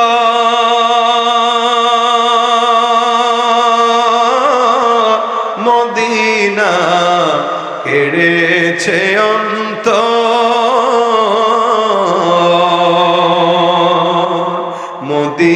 মদিনার নাম কত সুন্দর, মদিনা ভরেছে অন্তর ওই মদিনার পথের ধুলি আমি, ওই মদিনার পথের ধুলি আমি মাখতে পারলাম না মদিনা, দেখতে পারলাম না মদিনা, যাইতে পারলাম না। আমি অসহায় তাই এত দূরে, আমি অসহায় তাই এত দূরে রই, শুধু সালাম জানাই মদিনা, দেখতে পারলাম না মদিনা, যাইতে পারলাম না। মনে বড় আশা ছিল যাব মদিনায়, যেতে চাইতো ইনশাআল্লাহ, চাই সবাই। আল্লাহ মদিনার জন্য কবুল করুক, বলেন আমিন। যদি যেতে চান আমল একটা, কয়টা? একটা। বেশি বেশি আজকে থেকে নিয়ত করেন, যখন সময় হয় তখন দুরূদের আমল করবেন। বসে আছেন সাল্লাল্লাহু আলাইহি ওয়াসাল্লাম, শুয়ে রয়েছেন সাল্লাল্লাহু আলাইহি ওয়াসাল্লাম। আশরাফ আলী থানভী রাহমাতুল্লাহ আলাইহি একটা আমল দিয়েছেন ওনার কিতাবে। উনি বলেন, কোন ইমানদার মুমিন যদি প্রতিদিন 1000 বার দুরূদ শরীফ পড়ে ঘুম যায়, আল্লাহ পাক তার ফজল ও করমে স্বপ্নে পয়গম্বরকে দেখা দিয়ে দিবেন। এটা ইয়াকিনের সাথে পড়বেন, ইয়াকিনের সাথে ইনশাআল্লাহ। হয়তো আলসামি লাগবে, কিন্তু রসুলকে একবার দেখার পরে এমন লোভ লাগবে, মনে হবে যে আরো ভালো করে দেখি, বেশি দেখি, তাই আমল বাড়াই দিচ্ছে। এই জন্য যে দোকানপাটে আছেন দোকানপাটে পড়বেন, রিক্সা চালান অবস্থায় পড়বেন, হুন্ডা চালাইতেছেন হুন্ডা চালানো অবস্থায় পড়বেন, মাদ্রাসায় বসে আছেন তো তখন পড়বেন। অর্থাৎ আমরা আমাদের সময় যেই পরিমাণে অপচয় করি, এটা যদি একটা হাতে ডিজিটাল তসবিহ উঠায় নেন, দেখবেন ওই ডিজিটাল তসবির বরকতে আপনার প্রত্যেক দিন না হলে 5-7 হাজার বার দুরূদ পড়া হয়ে গেছে। খালি একটা তসবিহ হাতে রেখে দেখে, এটা পরীক্ষিত। একটা তসবিহ হাতে থাকলে অটোমেটিক জিকির হয়। ভাই তসবিহ কিছু না, কিন্তু তসবিহ মুজাক্কারাত এটা আমাদেরকে মনে করায় দেয়, তোর জিকির করতে হবে। এই জন্য তসবিহ হাতে রাখা এটা আমাদের বুজুর্গানের দিনদের একটা আমল। তসবিহ, হ্যাঁ, ইমাম হযরত আবু হুরায়রা রাদিয়াল্লাহু তাআলা রাখতেন। ওনার শীতানে বালিশের কিনারায় 2000 গিটের একটা দড়ি ছিল। তখন তো আর এরকম তসবির মতো আধুনিক তসবিহ ছিল না, তো ওনারা এটাকে বানায় নিতেন মুজাক্কারাত। ওনার বালিশের কিনারায় 2000 গিট দেওয়া একটা দড়ি ছিল। উনি প্রত্যেক দিন রাত্রেবেলা ঘুমানোর আগে সুবহানাল্লাহ এই শব্দটা 2000 বার পড়ে ঘুম দিতেন। আমরা তো ঘুমানোর আগে হেডফোন কানে দিয়া গান শুনতে শুনতে ঘুমাই, অভ্যাস বানায় নিছে এইটা। মুভি দেখতে দেখতে ঘুমায় যুবকেরা, নাটক দেখতে দেখতে ঘুমায়। মরণ যদি অবস্থায় হয় তো জাহান্নাম ছাড়া তার উপায় নেই। এই জন্য হাতে তাসবিহ নিয়ে যদি সাল্লাল্লাহু আলাইহি ওয়াসাল্লাম পড়তে পড়তে ঘুমান, তো মরণ হইলেও রাসূলের দুরূদের বরকতে জান্নাত হয়ে যাবে। এই জন্য আজকে থেকে নিয়ত করেন, রাসূলের উপর দুরূদ পড়বেন তো ইনশাআল্লাহ। একবার পড়লে 10টা নেকি, 10 বার রহমত, 10টা গুনাহ মাফ, 10টা গুনাহ মাফ, 10 বার সম্মান বুলন্দ হয়ে যাবে। রাসূলের সাথে দিদার তো নসিব হবেই ইনশাআল্লাহ। এই জন্য যতক্ষণ পারেন, আমি আমার জিন্দেগির টার্গেট এটা বানাইছি, আমি আকসার মাহফিলে মানুষকে দুরূদের আমল দেই। কেন দেই? যে আমার হয়তো দুর্বলতা থাকবে, কিন্তু আল্লাহ পাক যদি এই উসিলা আমাদের মাফ করে, আমার উসিলা যদি কিছু মানুষ পড়ে, এই উসিলা যদি আমি সওয়াব পাইতে, এটাই কামিয়াবি। আজকের এই মজমা যদি আপনারা কিছু পড়েন আর কাউকে যদি আবার তারগিব দেন যে ভাই এটা পড়েন, তা আপনারাও সওয়াব পাবেন ইনশাআল্লাহ। কারণ এটা আল্লাহ নিজে আমল করে, এই আমলটা আল্লাহ পাক নিজে করে, এটা আমাদের জন্য ওয়াজিব করা, এটা সাধারণ কোনো আমল না। আল্লাহ পাক যেন আমাদেরকে এই আমলটা বেশি বেশি করার তৌফিক দান করবেন। আমি তাহলে আজকের এই মাদ্রাসার মাহফিলে যতক্ষণ আলোচনা শুনছেন, সেই মাগরিব থেকে এই পর্যন্ত, মাগরিবের পরে মনির সাহেবের হুজুর ওয়াজ শুনছেন, এশার পরে আলী আকবর সাহেবেরটা শুনছেন, এখন আমারটা শুনছেন। এই 3টা ওয়াজের থেকে যার কাছে যেটা সহজ মনে হয়, যেটা মনে হয় যে এটা আমি নিতে পারবো, এই আমলটা আমার জীবনে ফিট করি, ইনশাআল্লাহ প্রোগ্রাম কামিয়াব হওয়ার জন্য বেশি ওয়াজ দরকার নেই। এই 3 হুজুরের 3টা আমলই যথেষ্ট। আল্লাহ যেন আমাদের কামিয়াবি দান করে, বলেন আমিন। যা বললাম শুনলাম ভুল ত্রুটি থাকলে যেন আল্লাহ পাক ক্ষমা করে দেয়, বলেন আমিন। মাদ্রাসার মাহফিল আলহামদুলিল্লাহ, আপনারা যেই পরিমাণে মাদ্রাসার জন্য দান করেছেন, আল্লাহর রহমতে ফজল ও করমে সব সময় এভাবে দানের হাতকে প্রসারিত করবেন ইনশাআল্লাহ। তাহলে এই প্রতিষ্ঠানটা আরো উন্নয়ন হবে। অনেক পুরনো প্রতিষ্ঠান, আপনাদেরই প্রতিষ্ঠান, এখান থেকেই এক একজন বড় বড় হাফেজে কোরআন না বের হবে, আলেমে দিন না বের হবে। তো ইনশাআল্লাহ আমরা যদি এই প্রতিষ্ঠানকে আগায় নিই, আমাদের সমাজ এগিয়ে যাবে। প্রতিষ্ঠান আগায় নেব, তো এই সমাজ থেকে, এই প্রতিষ্ঠান থেকে বড় বড় হাফেজ যেরকম মনির সাহেবের মতো ওলামা একরাম বের হয়ে সারা বাংলাদেশে দ্বীনের খেদমত করবে। তা আমরা চাই এই মাদ্রাসার সমস্ত হাফেজ যারা আছে এবং যারা সহযোগিতা করে, আল্লাহ পাক প্রত্যেককে যেন নাজাতের ফয়সালা করে দেয়, বলেন আমিন। আলোচনা যতটুকু হলো এতটুকুই শেষ, বাসা পর্যন্ত নেব দুরূদ শরীফ। রাজি আছি ইনশাআল্লাহ? রাজি আছি ইনশাআল্লাহ? আল্লাহ পাক যেন আজকের এই মজমাকে এতটুকুতেই বরকতময় করেন, বলেন আমিন। এই শেষ মেশ উঠবেন মোনাজাত না দিয়া? তাহলে উঠতেছেন কেন? উঠতেছেন কেন? এক সময় আমরা মাহফিল করতাম, মাহফিলের শেষে মানুষ ভিড়তো কেন? যে কি বলে, ওয়াজ যতটুকু শুনছি বা না শুনছি, মোনাজাতটা ধরে যায়। একসময় মানুষ আখেরি মোনাজাতের জন্য রাস্তায় আশেপাশে দাঁড়ায় থাকতো, মোনাজাতের আগে ঢুকে যেত। আর এখন কোন জামানা আসলো, ওয়াজ শুনে 1.5-2 ঘন্টা, 5 ঘন্টা, 10 ঘন্টা, মোনাজাতের আগে শয়তান কয়, আরে বেটা উঠ, আমার খালাতো ভাই না তুই, নাকি থাকবি? আর তো খালাতো ভাই বলে উঠায় দেয়। যারা উঠতেছে এরা সবাই শয়তানের খালাতো ভাই। একদম সোজাসুজি বলে দিলাম, যারা উঠতেছে মোনাজাত ছাড়া এরা শয়তানের খালাতো ভাই। এতক্ষণ শয়তান তারে শোনাইছে, হাতের ভিতরে ময়লা নিয়ে তারে বাড়িতে বাড়াবে, জানে যে ও গুনাহ করলে এই গুনাহ সাফ হওয়ার দরকার নেই, ও যেন গুনাহগার হয়ে থাকে। এই কারণে ময়লা সাফ ছাড়াই বাসায় নিতে চাইতেছে। তা আমরা শয়তানের খালাতো ভাই হয়ে যেতে চাই না, আমরা মোনাজাত করে নিষ্পাপ হয়ে যেতে চাই ইনশাআল্লাহ। তা আমার সঙ্গে সর্বশেষ একটা নাতে রাসূল গাবেন, আওয়াজ দিয়া গাবেন সবাই। আল্লাহ পাক রব্বুল আলামিন আমাদেরকে এই নাতে রাসূলের বরকতে যেন কবুল করে, বলেন আমিন। আমি আপনাদের সামনে যেই নাতে রাসূল পরিবেশন করবো, এটা পরিচিত, সবাই পারেন। অনেকেই রাসূলের শানে নাত গান গাইতে চান, ভুলভাল গান। আমাদেরকে অনেকে মেসেজ দেয় যে আপনাদের গজলের বই থাকলে আমাদেরকে জন্য নিয়ে আসবেন। তাদের জন্য চর্চার জন্য গজলের বই আছে, যেগুলোর পরিচিত আমাদের, এগুলোর সম্বলিত। চর্চা করবেন ইসলামী সংস্কৃতি, তাহলে গান বাজনা অপসংস্কৃতি এগুলো দূর হয়ে যাবে। ইসলামী সংস্কৃতি যতদিন সমাজে থাকবে, অপসংস্কৃতি আউল বাউল ফাউলরা সমাজে জায়গা পাবে না ইনশাআল্লাহ। ইশকে নবী, আওয়াজ দিয়া, ইশকে নবী জিন্দাবাদ, ইশকে নবী জিন্দাবাদ, ইশকে নবী জিন্দাবাদ, ইশকে নবী জিন্দাবাদ, ইশকে নবী। হয় না? আওয়াজ হয় না, জবান খুলে, ইশকে নবী, ইশকে নবী, ইশকে নবী জিন্দাবাদ, ইশকে নবী জিন্দাবাদ। আমার মনের ভুবন জুড়ে উঠলো যখন চাঁদ, তারার মিছিল কোরাস ধরে বলল মুহাম্মদ। আমার মনের ভুবন জুড়ে উঠলো যখন চাঁদ, তারার মিছিল কোরাস ধরে বলল মুহাম্মদ। ঝিঝির দোলেও দুরুদ সুরে নামলো খুশিরাত দুপুরে, ঝিঝির দোলেও দুরুদ সুরে নামলো খুশিরাত দুপুরে। সেই খুশিতে জাগলো ধরা, চললো ক্ষমার পরম্পরা, মনের আকাশ আনলো মনে দূর মদিনার চাঁদ।